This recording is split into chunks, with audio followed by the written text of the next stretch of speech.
ഇന്ന് കേരളത്തിലുടനീളം ഭാരതീയ ജനതാ പാർട്ടിയുടെ നേതൃത്വത്തിൽ വലിയ സമരങ്ങൾ നടക്കുകയാണ്.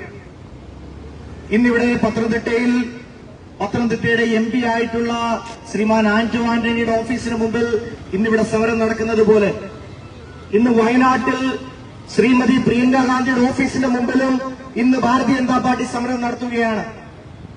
അതുപോലെ തന്നെ അടൂർ പ്രകാശ് എന്ന് പറയുന്ന കോൺഗ്രസിന്റെ MPയുടെ ആറ്റിങ്ങലിലുള്ള ഓഫീസിന് മുമ്പിലും ഇന്ന് ഭാരതീയ ജനതാ പാർട്ടി സമരം നടത്തുകയാണ്.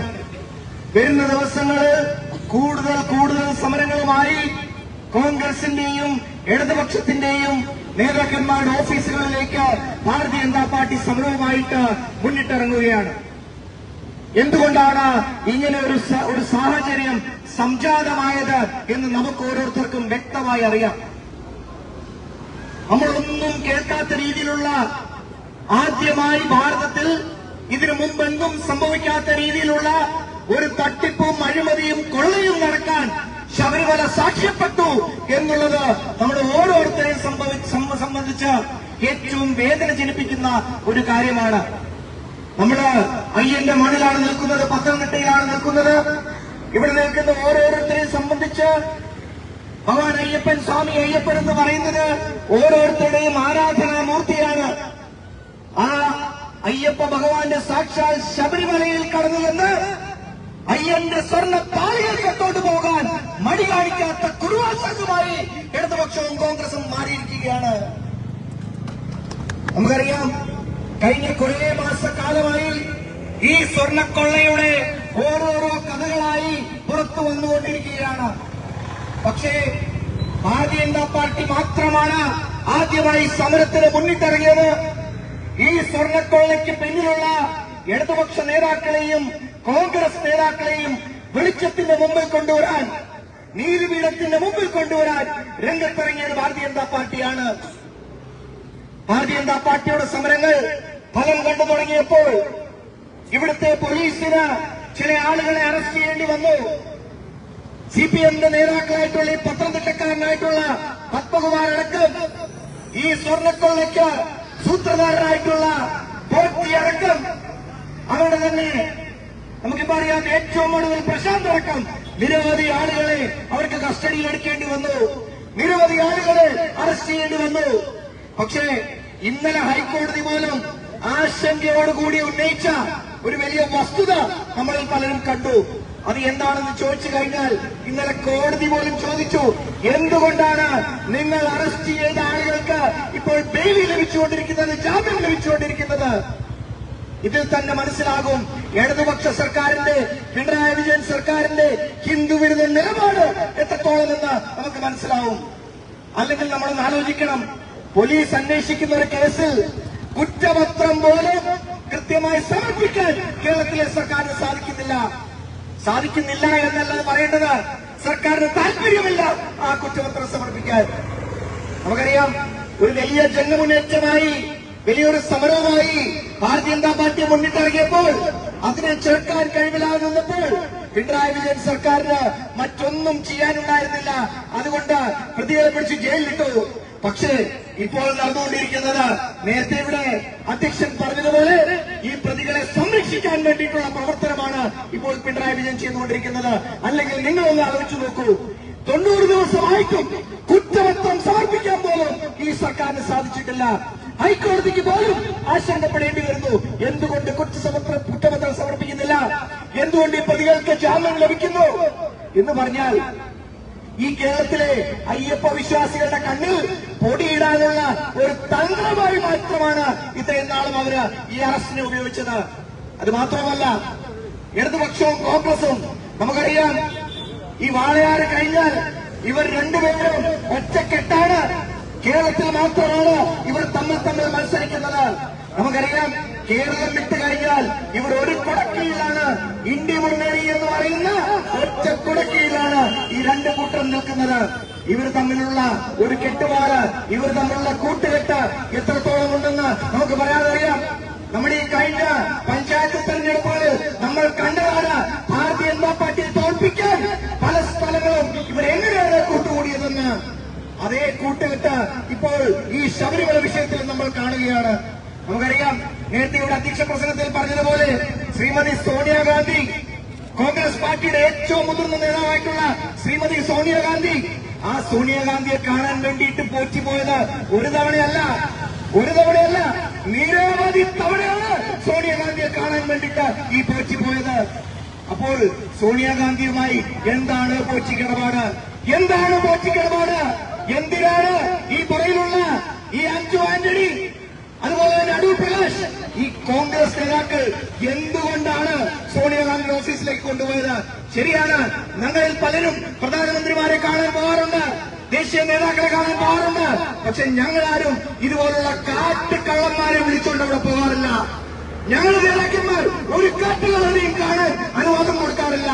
അപ്പോൾ എന്തുകൊണ്ടാണ് സോണിയാഗാന്ധി, ഈ പറയുന്ന ആന്റോ ആന്റണിയും അടൂർ പ്രകാശും അടക്കമുള്ള നേതാക്കൾ എന്തിനാണ് സോണിയാഗാന്ധിയുമായി നിരവധി തവണ കൊച്ചിയുമായി കൂടിക്കാഴ്ചയ്ക്ക് സൗകര്യമൊരുക്കി കൊടുത്തത്?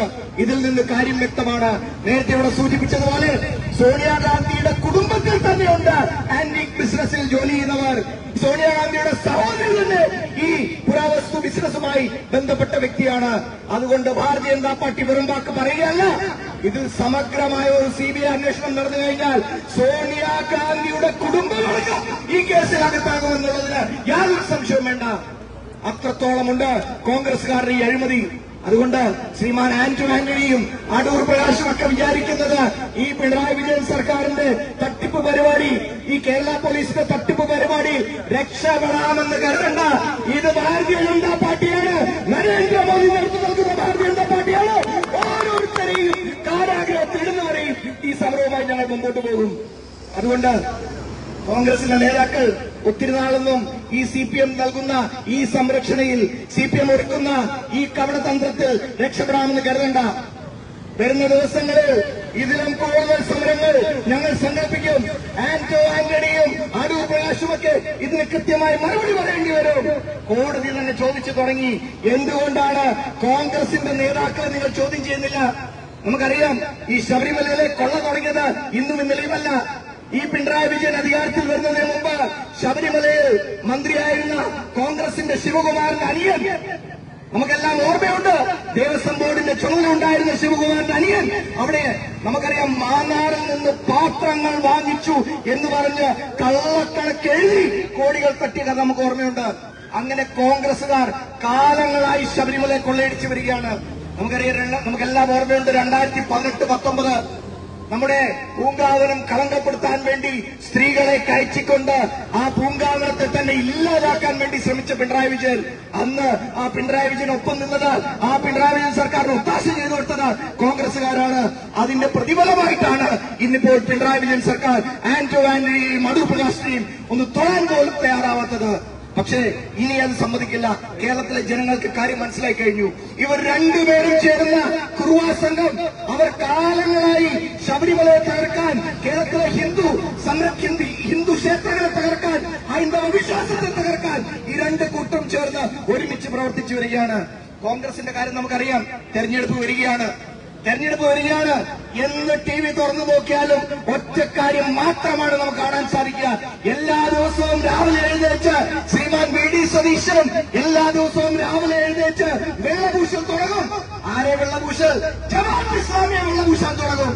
ഇതാണ് കോൺഗ്രസിന്റെ രാഷ്ട്രീയം. എല്ലാ ദിവസവും ജമാഅത്ത് ഇസ്ലാമി, നമുക്കറിയാം കഴിഞ്ഞ ദിവസങ്ങളിൽ ശ്രീമാൻ VD സതീശൻ പറഞ്ഞ പ്രസ്താവനകളെ നിരാകരിച്ചുകൊണ്ട് ജമാഅത്ത് ഇസ്ലാമിയുടെ നേതാവ് തന്നെ പറഞ്ഞു, മതരാഷ്ട്രമാണ് ഞങ്ങൾക്ക് വലുത് എന്ന് പറഞ്ഞ ജമാഅത്ത് ഇസ്ലാമിയുടെ നേതാവാണ്.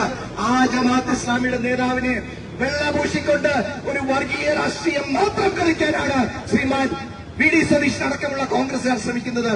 ഇതിൽ നിന്ന് കൃത്യമല്ലേ, ഹൈന്ദവരെ വേണ്ട, ക്രൈസ്തവരെ വേണ്ട, ഹൈന്ദവ വിശ്വാസങ്ങൾ വേണ്ട, ക്രൈസ്തവ വിശ്വാസങ്ങൾ വേണ്ട, ഒരു പ്രീണന രാഷ്ട്രീയം മാത്രം നടത്താം, അതുവഴി അധികാരത്തിൽ വരാമെന്നാണ് ഈ രണ്ട് കൂട്ടരും ആലോചിക്കുന്നത്.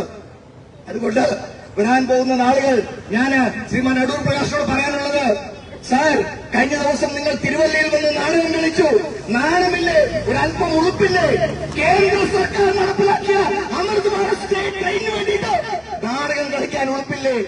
ഒന്ന് ഓർക്കണം, അമൃത് ഭാരത് ട്രെയിന്, വന്ദേ ഭാരത് ട്രെയിന്, അമൃത് ഭാരത് സ്റ്റേഷൻ ഇതെല്ലാം നിർമ്മിക്കുന്നത്, ഇതെല്ലാം കൊടുക്കുന്നത് നരേന്ദ്രമോദി സർക്കാരാണെന്ന് ഇവിടുത്തെ കൊച്ചു കുട്ടികൾക്ക് പോലും അറിയാം. എന്നിട്ട് നാടകം കളിക്കാൻ വേണ്ടിയിട്ട് ഒരു ഉളുപ്പമില്ലാതെ തെരഞ്ഞെടുപ്പ് വന്നപ്പോൾ ചൂണ്ടിക്കാണിക്കാൻ വികസനത്തിന്റെ ഒരു കാര്യം പോലും ഇല്ലാത്തതുകൊണ്ട് റെയിൽവേ സ്റ്റേഷനിൽ ഉളുപ്പില്ലാതെ കയറി വന്നിട്ട് പ്രഹസനം നടത്തുന്നു. ഇതാണ് കോൺഗ്രസുകാരുടെ നിലവാരം. ഈ പറയുന്ന ആന്റോ ആന്റണിയുടെ നിലവാരം ഇതല്ലാതെ എന്തെങ്കിലും ചൂണ്ടിക്കാണിക്കാൻ സാധിക്കുമോ മിസ്റ്റർ ആന്റോ ആന്റണി? ഞങ്ങൾ ചോദിക്കുകയാണ്.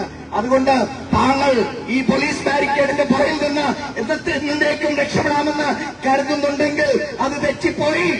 ഇവിടെ ഞങ്ങൾ കേന്ദ്ര അന്വേഷണ ഏജൻസിയെ കൊണ്ടുവരിക തന്നെ ചെയ്യും. നിങ്ങളെ ഓരോരുത്തരും ഞങ്ങൾ ജയിലിലും, യാതൊരു സംശയം വേണ്ട. ഇത് പറയുന്നത് നരേന്ദ്രമോദിയുടെ പാർട്ടിയായിട്ടുള്ള ഭാരതീയ ജനതാ പാർട്ടിയാണ്. അതുകൊണ്ട് ഇന്ന് ഈ സമരം ഇതൊരു തുടക്കം മാത്രമാണ്. ശ്രീമാൻ ആന്റോ ആന്റണിക്ക് ഇനി വരാൻ പോകുന്ന ദിവസങ്ങൾ ഉറക്കമില്ലാത്ത രാത്രികളാവും. താങ്കളുടെ കൂട്ടാളികൾ പലരും നേരത്തെ ജയിലിൽ പോയിട്ടുണ്ട് എന്ന് പറയുന്നത് പോലെ താങ്കളും ജയിലിൽ പോകും എന്ന് മാത്രമാണ് പറയാനുള്ളത്. അതുകൊണ്ട് ഇനി വരുന്ന ദിവസങ്ങൾ ഭാരതീയ ജനതാ പാർട്ടിയെ സംബന്ധിച്ച് സമരങ്ങളുടെ ദിവസമാണ്. ഒറ്റക്കെട്ടായി നിന്നുകൊണ്ട് ജനമുന്നേറ്റവുമായി ഭാരതീയ ജനതാ പാർട്ടി ശ്രീമാൻ അടൂർ പ്രകാശിനെയും ശ്രീമാൻ ആന്റോ ആന്റണിയെയും എല്ലാവരെയും ജയിലിലടയ്ക്കും വരെയും ഈ സമരവുമായി മുന്നോട്ട് പോകും എന്ന് മാത്രം പറഞ്ഞുകൊണ്ട് ഇത്രയും വലിയ ജനമുന്നേറ്റം നടത്തിയ പത്തനംതിട്ട ജില്ലാ കമ്മിറ്റിക്ക് എല്ലാവിധ അഭിനന്ദനങ്ങളും അഭിവാദ്യങ്ങളും അറിയിച്ചുകൊണ്ട് ഈ പരിപാടി ഉദ്ഘാടനം ചെയ്തതായി പ്രഖ്യാപിച്ചുകൊണ്ട് വാക്കുകൾ വിരമിക്കുന്നു. നമസ്കാരം.